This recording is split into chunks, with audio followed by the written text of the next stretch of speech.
한국직업방송과 연합뉴스TV가 함께 만드는 취업 전문 뉴스, 투데이 고용플러스입니다.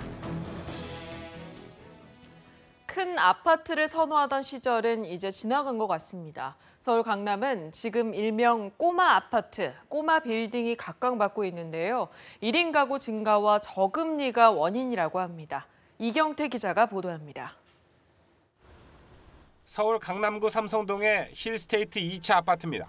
이 아파트 전용 면적 38에서 43제곱미터 시세는 8억에서 8억 8천만 원, 3.3제곱미터당 무려 5천만 원이 넘는 시세입니다. 2006년 분양 당시와 비교하면 3배 가까이 오른 것입니다. 인근 힐스테이트 1차 서울 잠실의 초소형 아파트 리센트도 분양 당시 청약 미달이었던 무관심을 딛고 지금은 3.3제곱미터당 5천만 원을 뛰어넘었습니다. 서울 강남권에 초소형 아파트가 등장한 것은 2000년 초 재건축 때 전체 가구 일부를 국민주택 규모로 짓도록 하는 규제 때문이었습니다. 초기엔 강남 쪽방이란 냉소 속에 외면받았지만 1인 가구 증가와 저금리를 틈타 월세 수익을 원하는 투자자가 늘며 귀한 몸이 되고 있습니다. 30억 원 이하 꼬마 빌딩도 대세입니다. 꼬마 빌딩 투자 원조는 서울 청담동 명품거리에 1999년 20억 원을 들여 사옥을 구입했던 SM엔터테인먼트 이수만 회장입니다. 그 뒤 인근 비슷한 크기 건물 2동을 더 샀는데 지금 이들 건물 3동의 시세는 1천억 원에 달합니다. 꼬마 빌딩 같은 경우에는 그 정기 예금보다 임대 수익률이 그래도 한 4배에서 5배 정도 더 발생을 하고요. 저금리 시대다 보니까 마땅한 투자처를 찾지 못한 투자자들이 많이 투자를. 초소형 빌딩은 경기를 덜 타는 데다 공실률도 낮아 안정적인 재테크로 평가되고 있습니다. 다만 꼬마 빌딩의 강세는 강남과 홍대 등 일부 지역에 한정된 현상인 만큼 투자 시 지역별 특성을 고려해야 한다는 지적도 나옵니다. 연합뉴스TV 이경태입니다. 롯데주류가 새 제품을 선보이면서 오비맥주와 하이트가 주름 잡고 있는 맥주 시장 공략에 나섰습니다. 업체마다 신제품을 출시하거나 제품군을 확대하면서 다가오는 맥주 성수기, 여름을 준비하고 있습니다. 이준음 기자입니다. 오비맥주의 카스와 하이트 진로의 하이트가 양분하는 맥주 시장에 롯데주류가 다시 도전장을 던졌습니다. 앞서 출시한 클라우드보다 도수를 낮추고 쓴맛을 없앤 신제품 피츠 슈퍼 클리어를 선보인 겁니다. 이번엔 우리 국민들이 즐겨 마시는 폭탄주 소맥을 겨냥했습니다. 국산 맥주에 대해서 계속적으로 대동강 맥주보다도 맛이 없다, 이런 밍밍하다, 국민이 원하는, 그리고 세계적으로 내놔도 부끄럽지 않는 어떤 그런 상품을 만들기 위해서 있다. 하이트 진로는 지난달 신제품 필라이트를 내놨습니다. 메가 함량이 10%를 넘지 않아 국내 주세법상 맥주가 아닌 발포주로 분류합니다. 저렴한 세금 덕에 일반 맥주보다 값을 40% 가까이 낮춰 팔자 초기 물량이 동날 정도로 인기를 얻고 있습니다. 업계 1위 오비맥주도 제품 종류를 확대하고 있습니다. 해외 수제 맥주 제조사를 잇따라 인수하는가 하면 체리맛과 유자맛 등 과일향을 섞은 맥주를 출시하기도 했습니다. 하지만 최근 국산 맥주는 값이 싸고 다양한 종류를 앞세운 수입 맥주에 밀려 점유율을 크게 빼앗긴 상황입니다. 김영란법 등의 영향으로 외식이 준 대신 혼자 또 집에서 술을 즐기는 혼술족, 홈술족이 늘었기 때문입니다. 업체마다 맥주 성수기를 앞두고 주당들의 입맛을 잡으려 사활을 걸고 있는데 이들에겐 이번 여름이 맥주 시장에서의 성패를 가를 분수령이 될 전망입니다. 연합뉴스TV 이준음입니다. 삼성전자 스마트폰 갤럭시 S8에 탑재된 홍채 인식 기능이 독일의 해킹그룹에 의해서 뚫렸습니다. 홍채 인식 기술을 최고의 생체 보안 기술이라 자부하던 삼성전자는 물론이고 통신사와 은행 등 관련 서비스를 내놓은 기업들은 당혹감을 내비쳤습니다. 김종성 기자입니다. 한 남성이 디지털 카메라로 얼굴을 촬영합니다. 눈 부위를 확대한 사진을 프린터로 출력하더니 사진 위에 콘택트 렌즈를 올려놓고 갤럭시 S8 카메라 렌즈 앞에 대자 홍채 인식 잠금 장치가 곧장 해제됩니다. 삼성전자가 갤럭시 S8의 핵심 기술로 꼽던 홍채 인식 보안 기술이 한순간에 해커들에게 뚫리는 장면입니다. 영국 가디언 등 외신은 독일의 해킹 그룹 카오스 컴퓨터 클럽이 유튜브에 공개한 1분 16초짜리 영상을 인용해 이 같은 내용을 보도했습니다. 삼성전자는 당혹감을 감추지 못했습니다. 해킹 가능 사실을 인정하며 홍채인식 기술의 보안성을 높이겠다고 말했습니다. 해당 주장은 홍채를 취득할 때 사용자의 적극적인 도움 없이는 불가능해서 실생활에서는 발생하기 어려운 케이스로 삼성전자는 관련 사실을 인지하고 보안 유지와 강화에 더 주의를 기울이고 있습니다. 한편 홍채인식 기술을 개인 인증 수단으로 활용한 서비스를 내놓은 이동통신사와 은행들도 이번 해킹에 대해 촉각을 곤두세웠습니다. 특히 은행들은 금융거래 때 이용하는 홍채 보안 서비스는 등록된 휴대전화로만 이용이 가능하고 계좌 비밀번호를 추가로 입력해야 해 당장 심각한 보안 문제가 발생하지는 않을 것으로 예상했습니다. 최근 대규모 랜섬웨어 사태에 이어 최고의 생체 보안 기술로 꼽히던 홍채인식 기술마저 해커들에게 뚫리면서 관련 산업계의 고민은 갈수록 깊어질 전망입니다. 연합뉴스TV 김종서입니다. 출생아 수가 2분기 연속 10만 명에 미달했습니다. 이에 따라 지난해 40만 명을 가까스로 넘은 연간 출생아 수는 올해 40만 명 아래로 떨어질 전망입니다. 통계청에 따르면 3월 출생아는 33,200명으로 작년 같은 달보다 13.1% 줄었고 1분기 전체로는 98,800명으로 12.3% 감소했습니다. 89,100명을 기록한 작년 4분기에 이어 다시 10만 명에 못 미친 겁니다. 한편 3월 결혼은 23,300건으로 1년 전보다 6.8% 줄어든 반면 이혼은 9,500건으로 5.6% 증가한 것으로 집계됐습니다. 중국 당국이 한국 상품에 대해 까다롭게 적용하던 통관 절차를 사드 배치 문제로 한중 갈등이 발생하기 이전 수준으로 회복시킨 것으로 확인됐습니다. 한국농수산식품유통공사와 코트라 중국 본부 등에 따르면 이달 중순 중국 해관의 한국산 식품에 대한 통관 샘플링이 사드 이전 수준으로 돌아가 한국 기업들의 수출이 원활해졌습니다. 또 중국 지방정부들은 최근 들어 한국 업체 또는 기관과 사드 갈등으로 지연됐던 협력 사안을 다시 하자며 적극적으로 나서고 있는 것으로 알려졌습니다. 지난달 일본인 관광객이 크게 줄면서 올해 유치 목표인 300만 명 달성에 빨간불이 켜졌습니다. 한국관광공사 등에 따르면 지난 4월 우리나라를 찾은 일본인 관광객은 지난해 같은 기간보다 5.4% 감소한 16만 5,700여 명에 그쳤습니다. 북한 도발 등 한반도 정세에 대한 부정적 언론 보도가 영향을 미쳤고 특히 수학여행 예약 취소가 많은 것으로 알려졌습니다. 같은 기간 중국 사드 보복으로 방한 중국인 관광객도 67%가량 줄어들면서 우리나라 관광업계는 이중으로 타격을 받고 있습니다. 영유아가 있는 가정은 손 씻기와 같은 위생관리에 각별히 신경 쓰셔야겠습니다. 수족구병 같은 병들이 유행 조짐을 보이고 있는데요. 해마다 6월에 유행의 정점을 찍고 8월까지 이어지는 추세입니다. 김지수 기자입니다.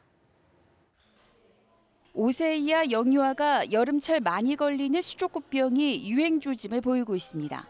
수족구병은 장 바이러스로 발생해 혀, 잇몸, 뺨 안쪽 점막, 그리고 손과 발 등에 물집을 동반한 발진이 주요 증상입니다. 질병관리본부에 따르면 이달 셋째 주 수족구병 의심 환자 수는 외래 환자 1,000명당 2.4명으로 올해 들어 가장 높았습니다. 지난달에 비해 3배가 훨씬 넘는 수치입니다.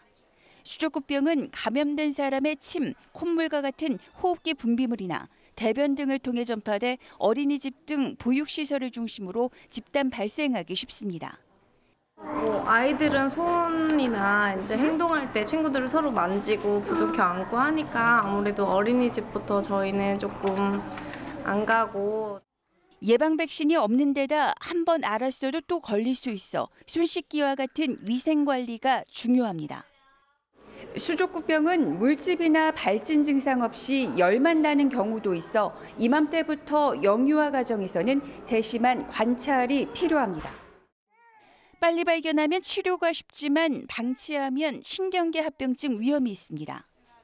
수족구병을 일으키는 장 바이러스는 뇌수막염이나 뇌염과 같은 신경계 합병증이 유발될 수 있기 때문에 작은 아이에서 고열을 동반하면서 아이가 잘 못 먹는다든지 아니면 연장아에서 두통과 동반된 구토 증상이 심할 경우에는 즉시 병원에 찾아가서 건강한 어른들은 걸리지 않지만 오염된 손을 통해 아이들에게 옮길 수 있어 어른들도 위생 관리에 신경 써야 합니다. 연합뉴스 TV 김지수입니다. 병 치료를 받은 뒤 보험사에 보험금 신청했는데 질질 끌다가 예상만큼 못 받은 경험하신 분들 다들 있으실 겁니다. 보험사들이 자신들이 선정한 의사들의 자문을 근거로 그렇게 하는 건데요. 너무 일방적이라는 불만이 커지자 금융당국이 이 자문 제도를 고치기로 했습니다. 보도에 정주희 기자입니다. 병이 나거나 다쳐 보험금을 청구하면 보험사는 자신들의 자문의의 소견을 토대로 보험금을 지급합니다. 가입자와 이견이 있으면 제3의 의료기관의 자문을 받아 지급 여부나 액수를 결정합니다. 가입자들이 낸 진단서를 그대로 못 믿겠다는 건데 반대로 가입자들은 이 의료자문제에 불만이 많습니다. 절차나 내역도 알려주지 않는데 결과를 보면 보험사에만 유리하다는 겁니다. 이 때문에 금융감독원에 신고된 의료자문 분쟁은 계속 늘어 작년엔 2,000건이 넘었습니다. 자꾸 이제 넘어가고 이렇게 계속 하더니 연기를 하더니 그게 아니라는 거예요. 이거는 예전에 무슨 아니니까 뭐 지급을 못한다. 보험사는 상해 내역을 확인하는 것이지 지급 거부용 꼼수는 아니라고 주장합니다. 솔직히 말씀드리면 병원은 고객들이 원하는 진단을 이렇게 끊어주는 경우가 가끔 있거든요. 가입자 불만이 많은 이 제도를 금융감독원이 고치기로 했습니다. 보험사는 의무적으로 계약자에게 의료 자문 절차를 설명하고 자문병원과 자문 횟수 공개도 추진하겠다는 겁니다. 제3의료기관을 통한 중재나 합의가 어려우면 금감원이 조정에 나설 수도 있습니다. 그러면 저희들이 직접 전문의학회나 전문의한테 의료감정을 의뢰해서 그 절차를 그 양 당사자한테 통보하고 또 모호한 장애 판정 기준도 보다 명확히 해 분쟁 여지를 줄일 계획입니다. 연합뉴스TV 정주입니다.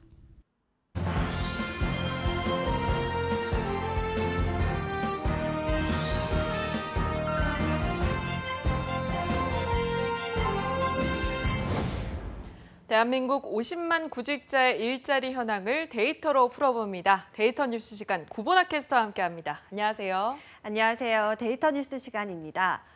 오늘은 다소 색다른 주제를 준비해봤습니다. 월요일부터 금요일까지 또 때론 주말도 포기하며 회사에서 동분서주하는 대한민국 1,600만 명의 직장인들.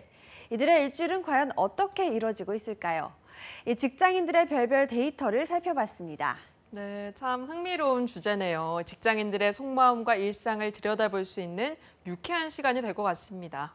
네, 우선 이 직장인의 낙은 바로 점심시간이겠죠.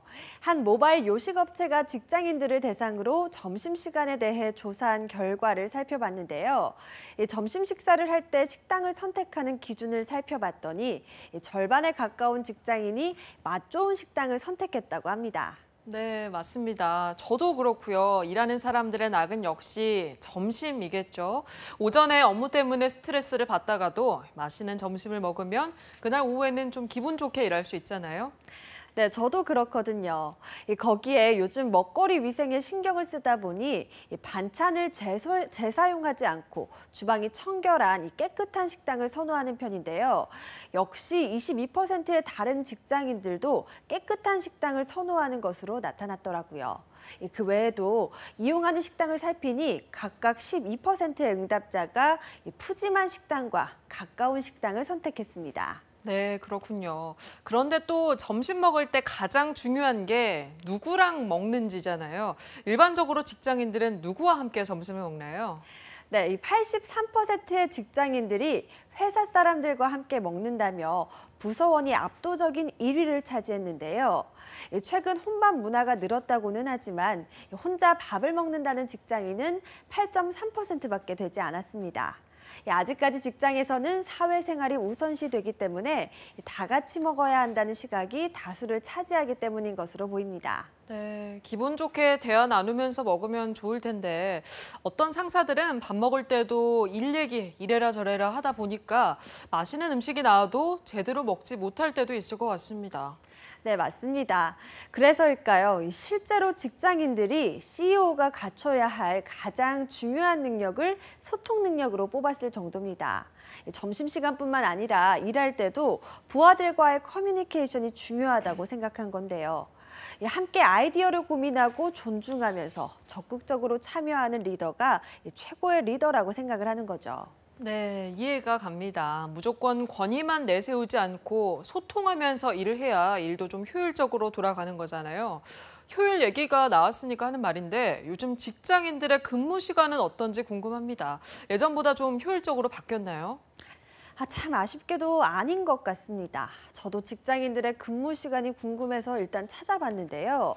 한 취업 포털 사이트가 직장인 1,323명을 상대로 한 조사에 따르면 직장인들은 일주일에 평균 53시간을 일하는 것으로 나타났는데요. 이는 주 5일 근무자에 따라 법으로 정해진 주당 40시간의 근로시간보다 13시간이나 많은 것이었습니다. 직무별로도 살펴보니 마케팅, 홍보 부분의 종사자가 58.5시간으로 가장 많이 근무하는 것으로 나타났고요. 다음은 57.1시간을 일하는 디자인, 3위는 56.8시간을 일하는 기획 쪽으로 나타났습니다. 가장 적은 총무와 인사 직군도 54.8시간 동안 일하는 것으로 나타나 대부분의 직군이 40시간을 초과해서 일하는 것으로 나타났습니다. 네, 주 40시간 근로시간에 맞춰 일하는 직장인이 정말 드물었습니다. 그래서일까요? 최근에 한 건강식품 회사에서 직장 생활의 고충을 소재로 광고를 만들어서 화제가 됐잖아요. 네, 그렇죠. 실제로 이렇게 오랜 시간 일하기 때문인지 평소에 피로를 강하게 느끼는 직장인들도 무려 76.3%에 달한 것으로 나타났는데요. 그래서 요즘 정치권에선 주당 최장 근로시간을 현행 68시간에서 52시간으로 단축하자는 논의가 이어지고 있지만 실현될 것이라고 생각하는 직장인은 56%에 불과했습니다. 실현되지 않을 것이라고 응답한 사람들에게 이유를 물어보니까요. 60%에 가까운 직장인들이 어차피 공공기관 등 특정 기업에만 적용될 것 같다고 응답할 정도로 근무 환경이 개선될 것이라는 전망에 회의적이었기 때문입니다. 네, 참 안타깝습니다. 이렇게 나온 이유가 여태까지 체감할 수 있을 정도로 근무 환경이 나아진 적이 없기 때문인 것 같아요. 네, 그렇죠. 하지만 더 안타까운 건 이렇게 거의 하루 종일 있어야 하는 회사에서 느끼는 감정들 역시 그리 긍정적이지 않았다는 겁니다. 또 다른 취업 포털 사이트에서 직장인 946명을 조사한 결과를 살펴보면요. 나는 회사에서 얼마나 인정받으며 일하고 있는가란 설문에 응답자의 69.8%가 노력한 만큼 인정받지 못한다라고 말했을 정도입니다. 이로 인한 스트레스에 시달린다는 답변도 93.3%에 이르렀는데요. 인정받지 못한다는 생각이 정신적, 신체적 장애를 일으켰다는 직장인들도 무려 87%였습니다. 네, 87%라니 도대체 어떤 정신적이고 신체적인 장애를 앓고 있다는 거죠? 네, 구체적인 장애를 살펴보면요. 75.8%로 의욕 상실이 가장 많았고 뒤를 이은 것이 52.8%를 차지한 극심한 피로감이었습니다. 40%가 넘는 응답자는 잦은 분노와 짜증을 느낀다고 했고요. 그 외에도 두통, 수면장애, 위장장애, 우울증 등을 앓고 있다는 직장인도 상당수였습니다. 네, 참 어렵게 들어간 회사잖아요. 자신의 미래를 펼칠 수 있는 기회의 장인데 이 직장으로 인한 스트레스가 만만치가 않네요. 네, 맞아요. 그래서일까요?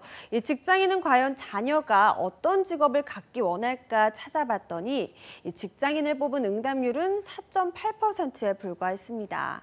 그나마 전제도 대기업 직장인이었죠. 이 직장인이 원하는 자녀의 직업은 공무원이 24.8%로 1위로 뽑혔습니다.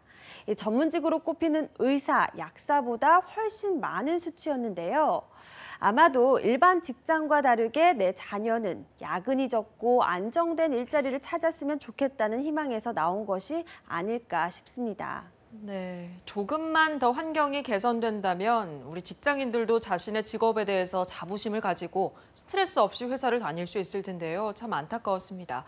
하루빨리 직장인들을 위한 정책이 활성화되고 경기가 나아져서 대한민국 1,600만 명의 직장인 모두가 행복하게 회사를 다닐 날을 바라보겠습니다. 지금까지 데이터 뉴스 구본아 캐스터와 함께했습니다. 고맙습니다. 고맙습니다.